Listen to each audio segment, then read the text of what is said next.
La confiabilidad de la Biblia. Estamos viendo algo de apologética, que es la defensa de la fe. Dice Romanos 1:16, el apóstol Pablo dice: a la verdad no me avergüenzo del Evangelio, pues es poder de Dios para salvación de todos los que creen.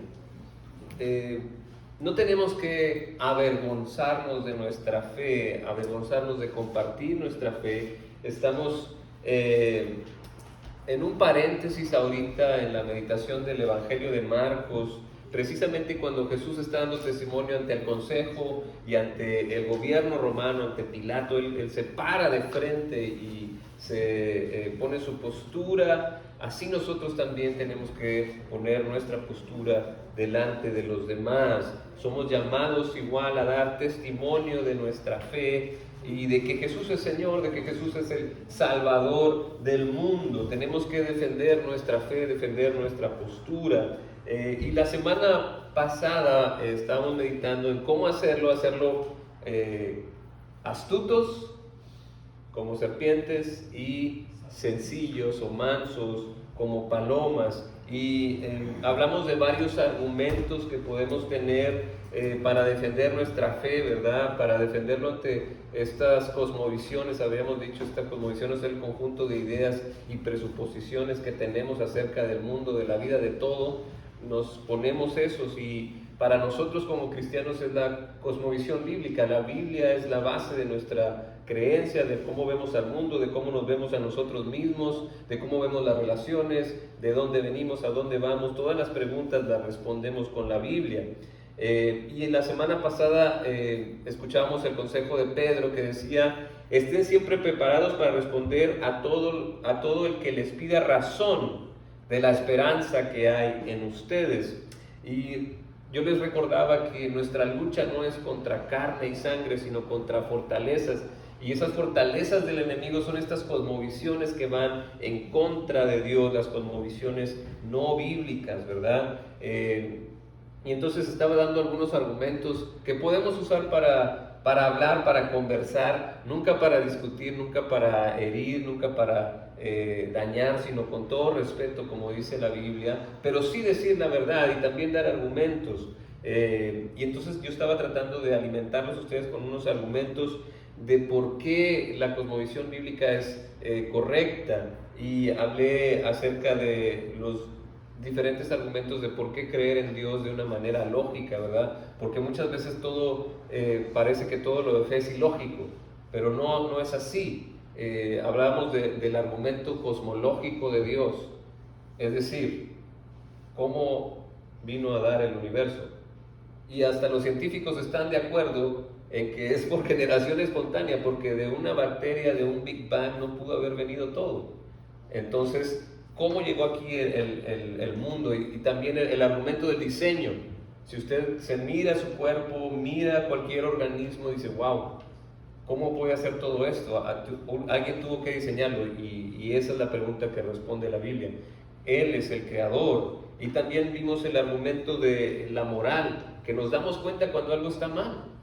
Si hay una ley moral es porque hay alguien que la vio, ¿verdad? Entonces veíamos esos argumentos, veíamos que el cristianismo responde a las preguntas más profundas del ser humano: ¿quién soy? ¿De dónde vengo? ¿Por qué estoy aquí? ¿Cómo debo de vivir y hacia dónde voy? Todas esas las responde la Biblia. Y hablé un poco también de la verdad, de que la verdad está en su palabra.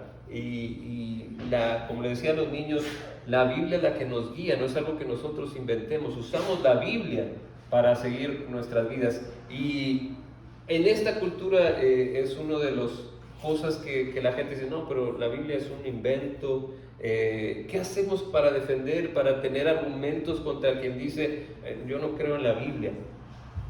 ¿Cómo le hacemos? Porque esa es la base de nuestra fe y práctica, es la Biblia. ¿Cómo le hacemos? ¿Cómo le respondemos a la gente que dice: no, la Biblia no es cierta, fue inventada? ¿Qué le podemos decir? Y eso es muy difícil en este tiempo de posmodernismo. ¿Sí sabe el posmodernismo que dice: no hay verdades absolutas? Ese mismo argumento cae por su propio peso. Si no hay verdades absolutas, ¿cómo puedo creer que no hay verdades absolutas? Estás absolutamente en lo correcto. O sea, lo que es verdad aquí en China, les decía, ¿verdad? ¿De qué color es mi pantalón? Azul. Pero si yo digo que es verde, no va a ser verde, es azul. La verdad es que es azul. Entonces, la verdad es aquí y en China sí hay verdades absolutas, y la verdad de la Biblia es absoluta, la verdad de Dios. Entonces, ¿cómo podemos defender contra esos argumentos que hay, verdad? Porque lo que te funciona a ti, qué bueno para ti, no para mí. No hay esa... es más difícil ahora porque lo que prevalece es lo que sientes, es lo que vale, no la lógica. Ya no se basa nadie en la lógica. Pero ¿cómo le podemos hacer? ¿Qué argumento le podemos dar a la gente que no cree en la Biblia? ¿Qué le podemos decir?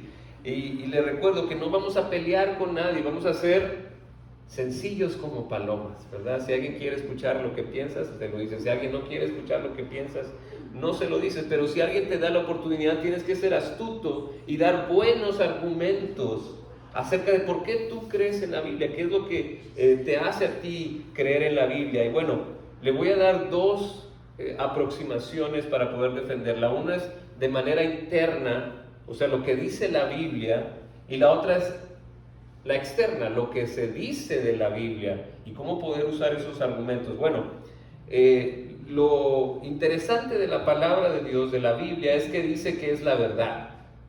Dice que es la verdad. En Salmo 119, 160 dice: la suma de tus palabras es la verdad, los rectos juicios permanecen para siempre. Y también la Biblia no es algo que inventó el ser humano, sino que vemos, es algo que Dios le reveló al ser humano. Es una revelación de Dios. Dios se comunicó con nosotros, y la Biblia dice, Dios dijo, empezando en la Biblia, en Génesis, dice, Dios dijo que se haga la luz, y la luz fue. Entonces, vemos que Dios es el autor de la Biblia. Dios es quien la hace, quien busca al ser humano. En el libro de Malaquías, por ejemplo, dice la frase, así dice el Señor. Nada más lo dice 23 veces. Y luego, en el Antiguo Testamento, si uno se pone a buscar, va a encontrar 3,800 veces que la palabra dice, así dice el Señor. Entonces es un mensaje de Dios a través del ser humano.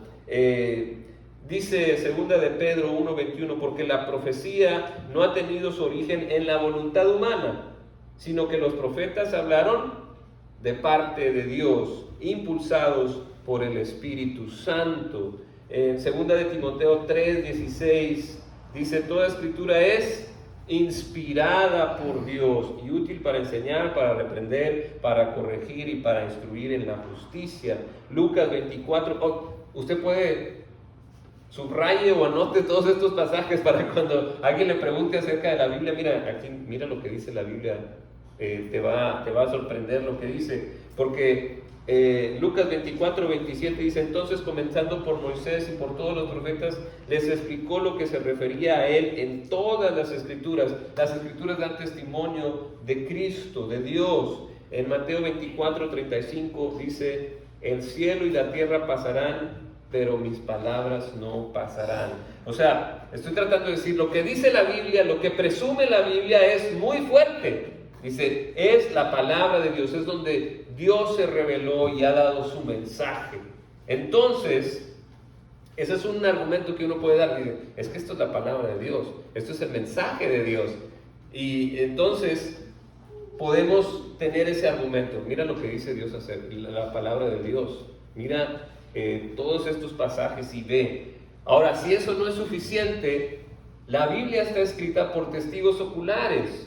Lucas 1, del 1 al 4 dice, muchos han intentado hacer un relato de las cosas que se han cumplido entre nosotros, tal y como nos las transmitieron los que desde el principio fueron testigos presenciales y servidores de la palabra. Por lo tanto, yo también, excelentísimo Teófilo, habiendo investigado todo esto con el esmero desde su origen, he decidido escribírtelo, ordenadamente, para que llegues a tener una plena seguridad de lo que te enseñaron. O sea, la palabra de Dios no solo es la revelación de Dios, es el mensaje de Dios, es un registro de la revelación de Dios, es la palabra de Dios, pero fue también escrita por testigos oculares. No fue un invento que escucharon, sino que los mismos que lo vivieron lo escribieron. Ahora dice también 1 Corintios 15, de 3 al 8, porque todo lo que les transmití a ustedes, lo que yo mismo recibí, que Cristo murió por nuestros pecados según las Escrituras, fue sepultado, que resucitó al tercer día según las Escrituras, que se apareció a Cefas y luego a los 12, después se apareció a más de 500 hermanos a la vez, la mayoría de los cuales vive todavía, aunque algunos ya han muerto. Luego se apareció a Jacobo, más tarde a todos los apóstoles y por último, como a uno nacido fuera de tiempo, se me apareció también a mí. Testigos oculares son los que escribieron la palabra de Dios. Primera de Pedro 1, 16 a 18 dice: cuando les dimos a conocer la venida de nuestro Señor Jesucristo en todo su poder, no estábamos siguiendo sutiles cuentos supersticiosos, sino dando testimonio de su grandeza que vimos con nuestros propios ojos. Él recibió honor y gloria de parte de Dios el Padre, cuando desde la majestuosa gloria se le dirigió aquella voz que dijo: este es mi Hijo amado, estoy muy complacido con él. Nosotros mismos oímos esa voz que vino del cielo cuando estábamos con él en el Monte Santo. ¡Wow! O sea, el que está escribiendo la Biblia no es alguien que está escribiendo un cuento de fantasía, sino que es un testigo ocular. Ya tiene dos argumentos internos. Uno, la Biblia nos cuenta el mensaje de Dios, es la revelación de Dios, y también fue escrita por personas que estaban ahí cuando sucedieron las cosas. Luego, otro es que los autores fueron detallados y precisos. Eso va a combinar la interna y la externa. Dice Lucas 3, fíjese lo que dice Lucas 3 del 1 al 2. En el año 15 del reinado de Tiberio César, siendo Poncio Pilato gobernador de Judea, Herodes tetrarca de Galilea, su hermano Felipe tetrarca de Iturea y Traconitis, y Lisanias tetrarca de Abilene, durante el supremo sacerdocio de Anás y Caifás, la palabra de Dios vino a Juan, hijo de Zacarías, en el desierto. ¡Wow! O sea, da todos los detalles. Es como decir, bueno, en el año 2023, cuando Biden era presidente en Estados Unidos y AMLO en México pasó, o sea, te está dando detalles históricos. ¿Y qué cree? ¿Usted piensa que sus detalles fueron equivocados? Todo lo que dice la Biblia se ha confirmado. Muchos decían que Lisanias no era gobernador de Abilene, porque se habían encontrado unas monedas del año 34 y entonces no creían que este era un error de la Biblia, pero más tarde encontraron un templo en la época de este emperador Tiberio, que nombraba a Lisanias como el tetrarca de Ávila, que era una ciudad de Abilene, tal como lo escribió Lucas. O sea, todo lo que está en la Biblia, si uno lo pone a prueba, es verdad. Aparte, la Biblia tiene unidad y tiene coherencia. Son 66 libros, bueno, algunos son cartas o libros, 39 en el Antiguo Testamento y 27 en el Nuevo Testamento. Fue escrito por más de 40 diferentes autores de diferentes lugares, de diferentes posiciones sociales. Unos eran pastores, pastor de ovejas, otros eran reyes, otros eran recaudadores de impuestos, pescadores, historiadores, sacerdotes. Todos estos coinciden en la historia acerca de Jesús. ¿Y cómo se formó la Biblia? Muchos pueden pensar, ¿de dónde salió? ¿Qué pasó? Bueno, la Biblia se hizo un canon, una medida de estos 39 libros. Se sacaron la Biblia judía, ¿verdad? Donde está hecha de 3 partes. Esa se tomó.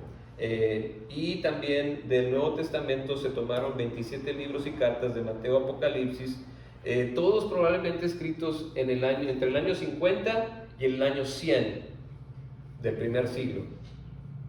Y generalmente fue acordado por todos los cristianos para el segundo siglo, o sea, casi inmediatamente después, a principios del tercer siglo, incluyendo antes del concilio de Nicea, mandado por Constantino. Si usted sabe un poquito de la historia de la iglesia, es que para el año 325 el emperador Constantino hizo oficial el cristianismo como la religión del Imperio Romano. Pero aún antes de eso ya se tenía la Biblia. Entonces, lo importante es que todos coinciden en la historia de salvación de Dios, de que Dios quiere salvar a la humanidad a través de Cristo. Si usted dice, no, bueno, ¿quiere otra? Hay más. La Biblia internamente tiene profecías cumplidas, es decir, se hablaba de cosas que iban a pasar en el futuro y pasaron. Y centralmente en Cristo podemos contar 16 profecías que se cumplieron. ¿Se acuerda en Génesis que dice la mujer que esa serpiente le mordió en el talón, pero él le va a aplastar la cabeza? Ese era Jesús. Y está en Gálatas 4:4, nacido de mujer, que iba a nacer de una virgen. También se cumplió en el nacimiento de Jesús, que de la simiente de Abraham, cuando Jesús habla que va a ser bendecidas todas las naciones, está hablando de Cristo, de la tribu de Judá, de la casa de David, nacido en Belén, ungido por el Espíritu Santo, anunciado por el mensajero del Señor, que fue Juan el Bautista. Realizaría milagros. Serían perforados sus manos y sus pies, como dice el Salmo 22, crucificado con ladrones, Isaías 53, que oraría por sus perseguidores, también ahí, sepultado en la tumba de un hombre rico, también está en Isaías, se echarían suerte sobre sus vestidos, resucitaría entre los muertos, se sentaría a la diestra de Dios. Todas esas profecías se cumplen en Cristo. ¿Sabe cuál es la posibilidad? Alguien se puso a hacer la probabilidad de qué persona podría cumplir esto, y tendría que ser una en, no puedo decir la cantidad, es un 1, imagínense, un 1 con 3 ceros es 1,000,000, ¿verdad? Perdón, con 6 ceros es 1,000,000. Ahora imagínense ese 1 con 45 ceros. Esa es la probabilidad de que hubiera alguien que cumpliera todas las profecías que están en la Biblia acerca del Mesías. 1 a la 45, 1 por 10 a la 45.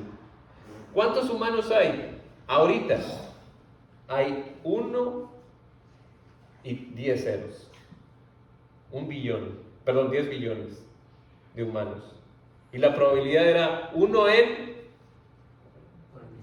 45 ceros, no sé cuál es la cantidad de ahí, pero son un montón. Entonces, es Dios el que hace eso posible. Eso es en cuanto a la evidencia interna de la Biblia. Lo que clama la Biblia, que es la palabra de Dios, es el mensaje de Dios, está hecho por testigos oculares y también tiene coherencia y tiene profecías cumplidas. Esa es la evidencia interna cuando uno dice, mira, la Biblia es la palabra de Dios, te está dando algo importante. Y también podemos usar la evidencia externa. ¿Cuál es la evidencia externa que avala la Biblia? Bueno, hay un estudio que se le hace a los libros que se le llama crítica textual. ¿Qué es esto de la crítica textual? Es saber si el original es igual que las copias, qué tan fidedigno es. Y de eso depende el tiempo que pase en que aparezca la primera copia, ¿verdad? Porque, o sea, es obvio, si yo escribí algo y los segundos se escriben mucho tiempo después, puede que no sea igual. Pero ¿qué cree que pasa con la Biblia? La Biblia fue escrita, les decía, entre el año 50 y 100. Y la copia más temprana se hizo en el año 114. No pasaron más de 30 años sin que hubiera la primera copia. Y no nada más había una copia. ¿Sabe cuántas copias hay del Nuevo Testamento? 24,000. Y no había imprenta. O sea, eran escritas a mano, 24,000,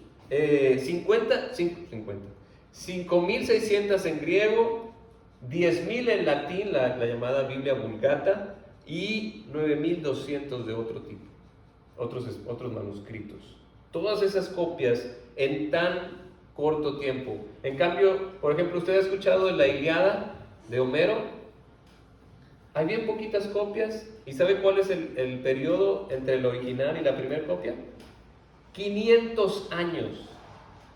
Y aún así nadie duda de la Ilíada. Entonces la Biblia nada más tiene un hueco de 30 años y muchísimas más copias que cualquier otro escrito. Esa es la crítica textual. También, ¿quién habla de la Biblia fuera de la Biblia? ¿Qué otras fuentes externas encontramos? Hay historiadores cristianos que hablan de la Biblia. De hecho, si usted cita a todos estos padres de la iglesia, puede reconstruir toda la Biblia sin tener la Biblia, solo porque los padres, los primeros cristianos, los primeros obispos, los primeros pastores, escribían de la Biblia extensamente, tanto que se puede reconstruir toda la Biblia de los escritos de Justino Mártir, Irineo, Clemente de Alejandría, de Orígenes, de Tertuliano y de otros, que nada más citaron la Biblia 36,289 veces. O sea, era el tema, era un tema a seguir, ¿verdad? 36,289 veces estos primeros líderes cristianos citaban la Biblia, la escribían. Entonces, podemos hablar de eso, bueno, pero eran cristianos, ¿no? Entonces, ¿hay gente no cristiana que habló de Cristo? Sí hay. Para el año 130, un secretario romano llamado Suetonio escribe de cómo los judíos provocaban constantes disturbios por la instigación de Cristo. Él los expulsó de Roma. Él fue infligido a los cristianos el castigo por un grupo de personas adictas a una superstición novedosa y maliciosa. Entonces, vemos registro de Cristo, de la Biblia, fuera de la Biblia, de no creyentes, de un romano. También hay un griego, Luciano, que también en el año 170 habló de los cristianos. Ya sabes, adoran a un hombre hasta el día de hoy, el distinguido personaje que introdujo nuevos ritos y fue crucificado. Verás, estas criaturas descarriadas comienzan con la convicción general de que son inmortales para todos los tiempos, lo que explica su desprecio por la muerte y la abnegación voluntaria que son tan comúnmente entre ellos. Y luego su legislador original les inculcó que todos son hermanos. De eso habla un historiador, viendo a los cristianos, y estos se tratan como hermanos y creen que van a vivir para siempre. Y eso es lo que creemos, que tenemos vida eterna. Hay otro historiador romano que se llama Tácito, y él habla en el año 116 que Nerón culpó a los cristianos y les aplicó las más exquisitas torturas a una clase odiada llamada cristiana por el populacho. Cristo, de quien procede el nombre, sufrió la pena extrema durante el reinado de Tiberio a manos de uno de nuestros procuradores, Poncio Pilato. O sea, en el Imperio Romano hay registro de lo que le hacían a los cristianos, porque Nerón era malvado, ¿no? Ustedes son la luz del mundo, entonces los usaba como antorchas humanas. O sea, era horrible, pero hay un registro de lo que del cristianismo fuera de la Biblia. Y ahora, en el ramo arqueológico, todas las monedas del Nuevo Testamento han sido encontradas. Todas las monedas del Nuevo Testamento existen, han sido encontradas, y casi todas las del Antiguo Testamento. Aparte de eso, hay estas losas de granito, estos monolitos, estelas se les llama, estas piedras donde se grababa antes, y se han encontrado nombres bíblicos, como Israel. Una de las losas de granito más famosas mide 10 pies de alto y fue encontrada en 1896 en Egipto y está ahí en el Museo del Cairo, y uno puede ir y puede ver ese escrito del año de 1210 antes de Cristo y ver que ahí está la palabra Israel, el pueblo de Israel. Y así hay muchos otros, hay otros que dicen la casa de David, hay otros que dicen David, hay otros que ponen la palabra, el nombre de Dios en hebreo, el Yahweh. Hay palabras de los reyes como Acab, como Joram, como Josías, como Jehú, Joás, Usías, Maneses. O sea, hay muchas evidencias arqueológicas. Si usted quiere saber más, yo le puedo dar una página y ahí puede ver las fotos donde están escritos los nombres en estos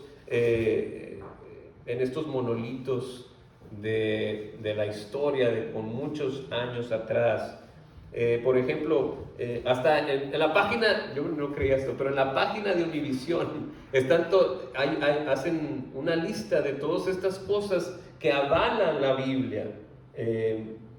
Lo interesante es que se puede afirmar categóricamente que ningún descubrimiento arqueológico ha contradicho jamás una sola referencia bíblica. Se han realizado decenas de hallazgos arqueológicos que confirman en las líneas generales claras o en detalle exacto declaraciones históricas de la Biblia. Entonces, si uno se va a la arqueología le va a dar la razón, lo que dice la Biblia es exacto en su contexto. Ahora, ¿cómo le podemos entonces responder a una generación que tiene escepticismo por la Biblia, que no tienen respeto por la Biblia, que ellos no lo consideran la norma de la verdad? Como por ejemplo el contexto de Abby. En la universidad de aquí de Oregon se dice que solo el 1% de sus alumnos cree en Dios y es cristiano. El 99%, no sé si estoy bien en las estadísticas, pero la mayoría no cree en Cristo. Aquí, ¿cómo les podemos decir? En tu casa, tus amigos, ¿cómo están? ¿Creen que en la Biblia o no creen en la Biblia? ¿Cómo podemos decirles? Bueno, ya les puedes dar estos argumentos. ¿Alguna vez has visto esto de la Biblia? Aquí es donde yo baso mi Biblia, porque la Biblia responde las preguntas más profundas del ser humano. ¿De dónde vengo? Soy creación de Dios. Tengo la imagen y la semejanza de Dios. Eso es lo que dice la Biblia. ¿Cómo vivir? Bueno, pues ya me da las leyes, me da las conductas que debo de tener. ¿Para qué estoy aquí? Bueno, estoy aquí para servir a Dios y a ti, para darle gloria a Dios. ¿Para dónde voy después de la muerte? Pues para arriba o para abajo. Va a haber un juicio. Y los que están en Cristo van a estar con Él. Eso es lo que dice la Biblia. Pero la Biblia responde a las preguntas profundas del ser humano. Y tenemos que ser respetuosos cuando compartamos, ¿verdad? Pero sí dar argumentos. Oye, no, pero es que la Biblia es un invento. Ah, sí. Fíjate que arqueológicamente no se ha podido negar nada de la Biblia. Y habla de Dios. Tiene este poder. Dar tu propio testimonio. ¿Cómo la Biblia te ha ayudado a ti? ¿Cómo te ha guiado? Es la palabra de Dios, es viva y eficaz, capaz de enderezar los caminos. Pero uno tiene que hacerlo con respeto y en diálogo. Acuérdense, astutos como serpientes, pero mansos, sencillos como paloma. No vamos a distinguir, y no porque convenzamos a alguien va a entrar en el reino. Dios es el que tiene que hacer eso. Pero sí tenemos que dar argumentos cuando se nos pida y no quedarnos callados. Por eso tenemos que dar nuestro testimonio y decir, millones de personas creen en la Biblia. Podemos dar nuestro testimonio personal también. Por eso yo lo que estoy tratando de decir es que no debemos de avergonzarnos del Evangelio, porque es poder de Dios para salvación de todos los que creen. Amén. Así que podemos confiar en la Biblia, en la palabra de Dios, que es viva y eficaz. Amén. Amén. Voy a compartirles este canto.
mandamientos de Jehová son rectos, que alegran el corazón.